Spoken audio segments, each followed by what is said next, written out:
I'm going to do two things. I'm going to take a long-term view about the future of work and digital futures. When I was talking to Kevin about possibly coming down and contributing to this, I was excited about it because actually it's about 3 or 4 years ago, speaking at Convergence Oceania, that got me thinking about a whole bunch of the issues that have subsequently been the focus of my research. The other thing I'm going to say is I'm in the fortunate position that I don't work for a vendor or a supplier, so some of what I'm going to say may be deeply politically incorrect, particularly when you start taking a long view. So let's start with why technology and information technology matters. I tend to open a lot of slides with this to drive home just how important technology is. This shows the growth rate of the world economy since the Industrial Revolution.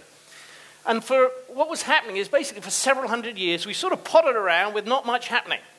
It took the better part of somewhere between 50 and 100 years for the size of the economy to double. And once we actually figured out how to use technology, the rate increased dramatically. We are, give or take, about 1 million times as rich as Neanderthals. That's pretty impressive. Unfortunately, it took until 1990 for the economists to actually work out that this was the important thing. And through to about 1990, all the economists were really worrying about was how we divide up the pie, not how big the pie is. And finally, the light bulb went off when a guy called Paul Romer said, you know what? This innovation stuff is really important.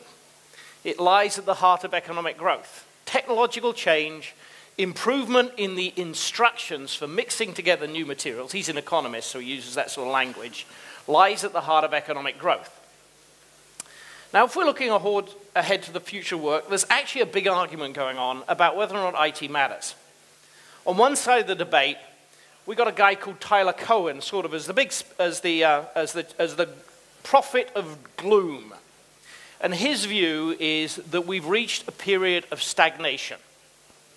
That in fact, new comparable innovations are incredibly rare and we don't really have much to look forward to. We were really lucky. We had the jet engine, we had electricity, we had the telephone, and they created a huge amount of innovation. But looking forward, not so much new productivity growth, not so much new change in work. Now that didn't seem to jive with a bunch of people, so people started digging a little deeper. And when they looked hard, basically the response was, he's failed to appreciate how dramatically our lives have changed since the advent of the internet and computing.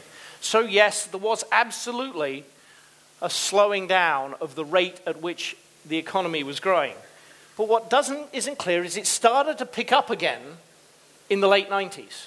And it started to pick up again as a result of significant the impact of computer technologies, which we've been spending a lot of money on, starting to have a big impact on the world of work. The other thing he failed to take full account of was significant what are called hedonic gains, changes in the quality of a good. So that happened particularly in information technologies. That's how we got from this, which some of you may remember, to this. And as far as the economists are concerned, an iPhone is actually worth less than a Motorola brick because it's cheaper. So much of the work on productivity fails to take into account how much information technology has changed. At MIT, we have a research center called the Center for Digital Business. A couple of my colleagues there, Eric Brynjolfsson and Andrew McAfee, started looking hard at how information technology has been changing the world of work and looking at the future. They have a book published in the last month, which I commend to you very highly, with the following big caveat. So a lot of very insightful analysis about what's going on, but frankly, Andrew's a bit of a pessimist. He's another sort of gloom and doom guy. So although they say a great deal is challenging, they bemoan one particular problem about the future of work. And they say, we face the real prospect of the elimination of a lot of what were classical, full-time information jobs. And they're very pessimistic about that. I'm actually much more of an optimist, right? The reality is that this is happening. These are US statistics in terms of what's happened in the last couple of recoveries, and it shows you that how many months it typically took for jobs to reappear in the US economy after a recession. I went and tried to get the equivalent data for New Zealand for this, and I couldn't actually find a way to extract it. But what happened was in all of the recessions beforehand, through to about 1981, it only took about 6 months or so for the jobs to come back. 1991, 15 months. 2001, 39 months. Recovery from the current recession, just not happening at all. 6 months in, we've barely got any of the jobs back. The second thing that's happening is that, and that one of the principal drivers of this seems to be that jobs growth from new businesses and new establishments appears to be slowing.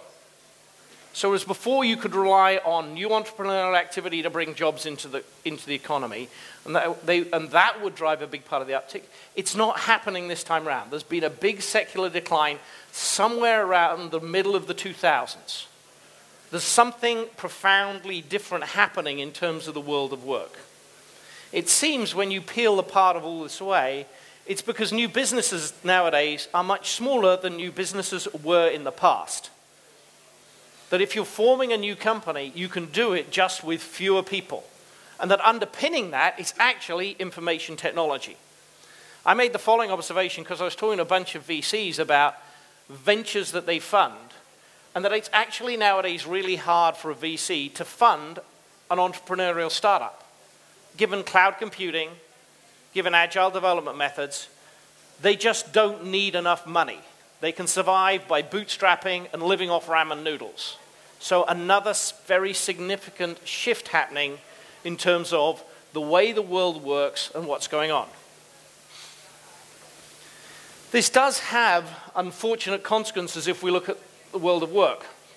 So, once we zoom in a little bit closer, we can see that GDP per capita is growing, and this is a phenomenon.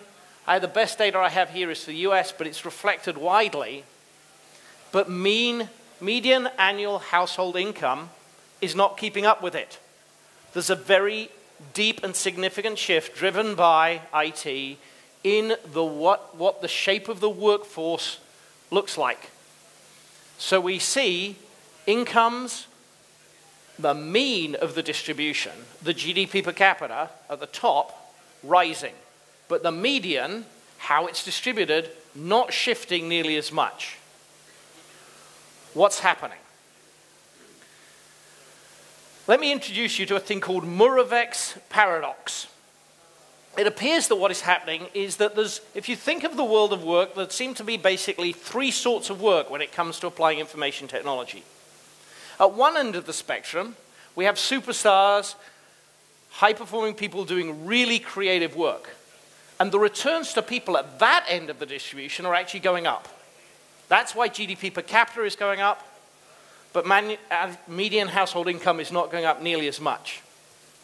At the other end of the spectrum, a whole variety of jobs that actually require rich face-to-face personal interaction, where you actually talk to people and you have to engage with them, they're incredibly hard to automate away, because they actually require, those are the things that are really difficult to do. Unfortunately, the stuff in the middle, the back office clerical stuff, which doesn't require you to actually have some sort of face-to-face interaction, to create empathy, to sit down, to talk to somebody, to shake their hand, this stuff is really difficult to automate. It turns out that what's happening is a bunch of sort of the straightforward, easy to automate clerical stuff is actually being taken out of the economy. So you're seeing this bizarre phenomenon where jobs at the bottom end of the economy, not changing much, if anything growing. The low end of the service economy growing. The top end, very high performing people, people doing creative work becoming relatively more important, and this big U-shaped problem in the middle. Problem. Challenge, opportunity. When I was arguing with Andrew about this the other day, his view was that this is a nightmare. This is the end of the industrial knowledge economy. All of those clerical jobs going, what can you go do about it? And why is it happening? Well, let's just pick up 2 or 3 of the things that I think are interesting examples about what is driving this, and then look at what it will mean for the future in terms of the world of work. Anybody here not know who Siri is? Siri is Apple's application on the new iPhone 4S, which enables you to ask questions of it. It's a very good example of how you automate a whole bunch of difficult pattern recognition. It uses natural language, it's conversational, it's contextual, it works with a whole variety of applications, and it's a machine. A whole bunch of stuff that used to rely upon people being done by a machine. Even to the extent, and I'm sorry, it hasn't come out nearly as clearly on the slide as I hoped to, but if you ask Siri what the meaning of life is, you will get the answer that try and be nice to people, avoid eating fat, have a good, read a good book every now and then, get some walking in, and try to be together in peace and harmony with people of all creeds at all times. I love that because that actually I think is, we've got a machine answering the question of what do we do about this challenge to the future of work. I thought it was particularly opposite as I'm here in New Zealand, because I think one of the things that New Zealanders have long figured out is it's not necessarily all about the work. When I go back and forth between New Zealand and the US, I observe a whole bunch of the workaholic US culture, and I go, guys, get a life. So let's think about what this means for the future of work, and then how we're going to go support it. Some other examples. Well, you say, okay, so I can talk to a computer. There'll still be a whole variety of other jobs which remain to people. Well, you know, even driving is coming under threat. Google's driverless car. 140,000 miles driven under the control of a machine. Now, I'm pretty sure actually this isn't going to happen in New Zealand given our roads, right? Because the big advantage, if you're Google's driverless car, you spend a bunch of your time on US 101 in the valley, stationary, figuring out what you're going to go do next, or moving so slowly that it's really not a big problem going to go do this. But if you're illustrating the big trends that are going on, this is a lot of pattern recognition, replacing something that people used to think only people could go do, routine work. If you go back to what Muravec was saying, he said, oh, hey, you know what? There'll still be jobs for things like gardeners and people like that. Well, not even necessarily there. There is a Massachusetts-based startup called Harvest Automation, run by a guy called Charlie Grinnell. My MIT class did a project with them looking at what they were going to go do. Market gardening is incredibly labor intensive. Doesn't actually require you to think much because you pick stuff up from here and you put it down over there.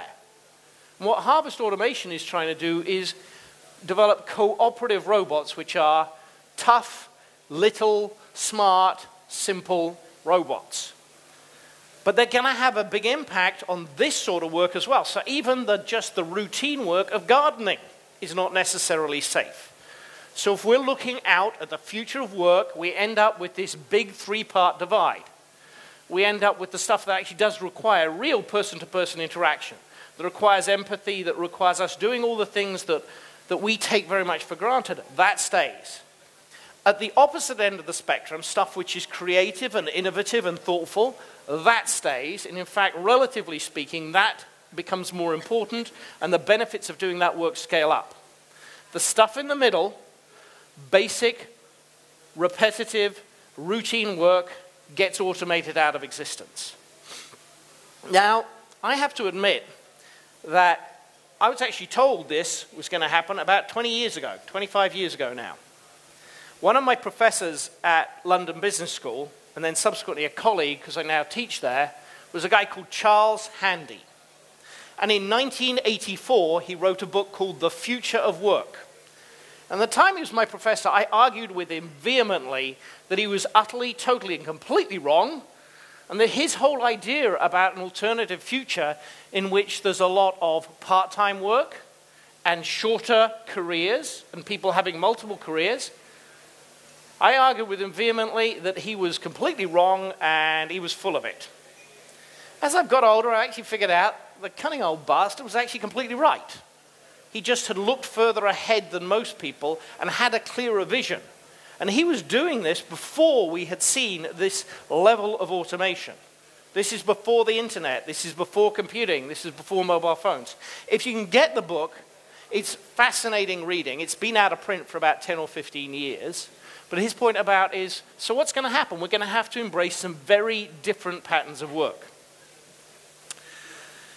This was one of the things, along with the work, the speech I gave 4 years ago here, that motivated me in terms of some of my research at MIT, where I'm focused on how do you do R&D work effectively? How do you do knowledge, that sort of creative knowledge work? And originally we were dealing with a whole variety of stuff which was to do with, like, you know, how do you manage a portfolio of products, and what do you think about the scope of activities of the business, and how you think about investments and resources, and how do you do with the project management stuff. But as we sort of peeled away the layers of the onion, it became clear that the really important stuff in the middle there was actually about how people work together. And all the other stuff was sort of necessary. Like, if you didn't have it in place, you could never be productive. But what was actually critical to success was the stuff about how people worked with each other, how people worked in teams, and how individuals were motivated. And that was actually the key to it. So 3 major organizational levers driving this. The primary focus originally was on this whole big question about what you do. What we've been intensely focused on is how you organize people and support their organization. The patterns of communication and coordination within and in particular amongst organizations. Because we're looking at organizations nowadays with very fluid boundaries, with a lot of open innovation going on, and that sort of thing. As we got into the research, that started us cranking some of the numbers. I have good news for you, by the way. The good news is, the bigger you are as an R&D organization, on average, the less productive you are. This data is now a couple of years old because it took a lot of effort to put it together. What you have on the horizontal axis is the number of people in core R&D. What you have on the vertical axis is the wealth created by those people over a 5-year period. Now, by the way, the Nintendo number has come down, and the Apple number has gone up even further. But at this point, when we were running these numbers, every single person at Apple was creating about $175 million worth of wealth over a 5-year period. Every single person in core R&D. This is good news because it actually says that for economies with smaller companies, hey, you should be much more effective. And that got us into looking about what is the sort of the ideal size of a company, and back to rediscovering some research.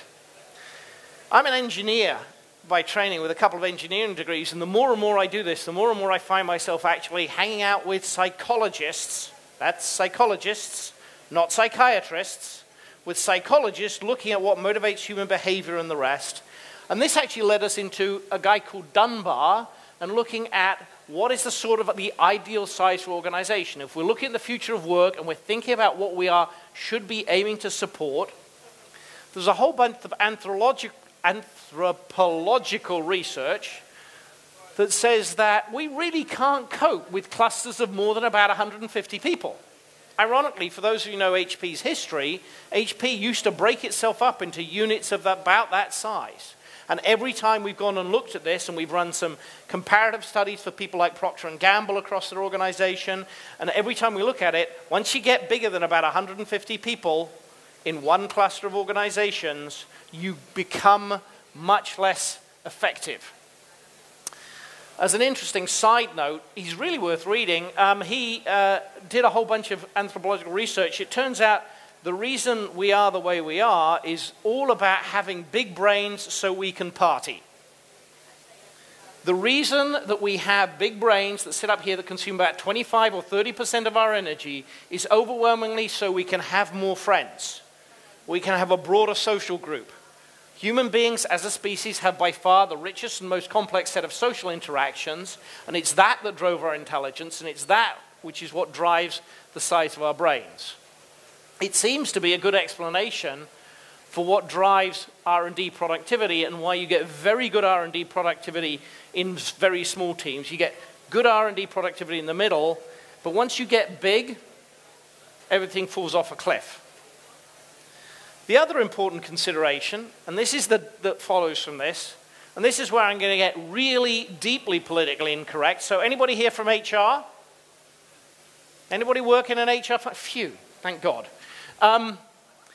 It's just not true that all of your people are your biggest asset.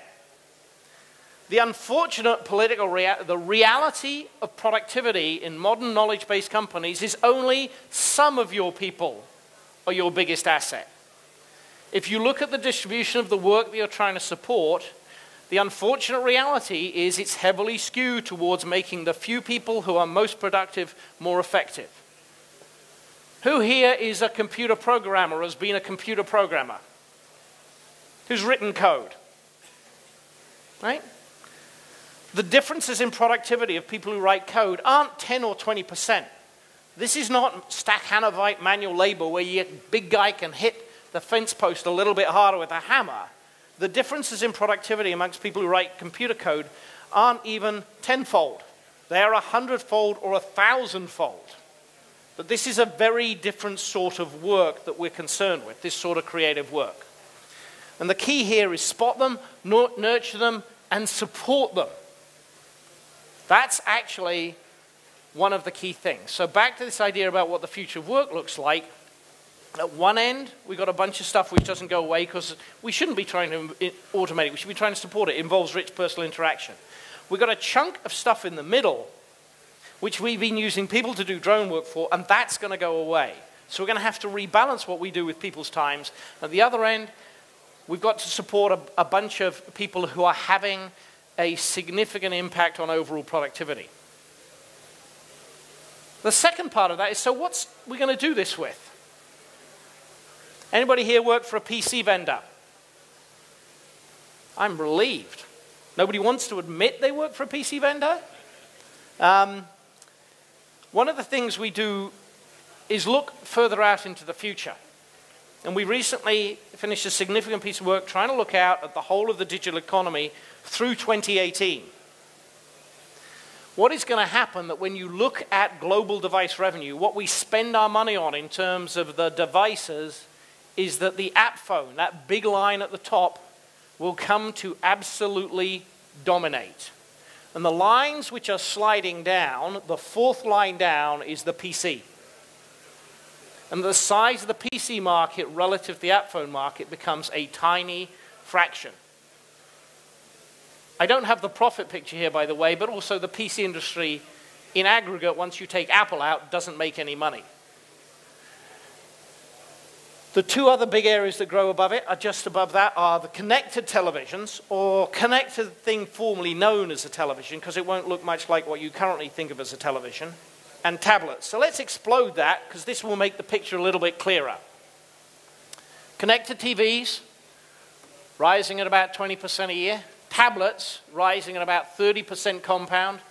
The PC industry in net secular decline. Now, yes, there remain a class of applications for which something that looks like the conventional PC is important.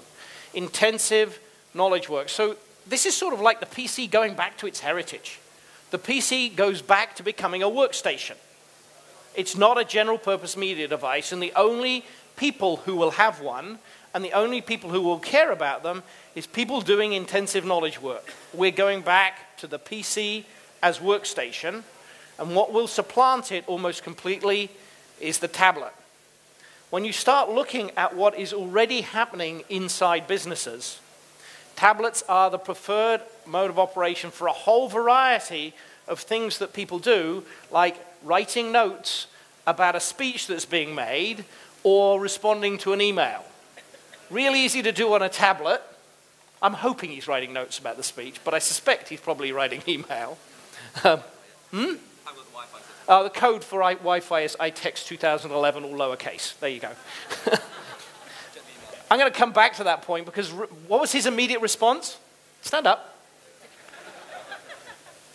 What did you say? Say it loudly enough everybody can hear. When I said, Are you sending email? What did you say? I haven't got what connected yet. I haven't got connected yet.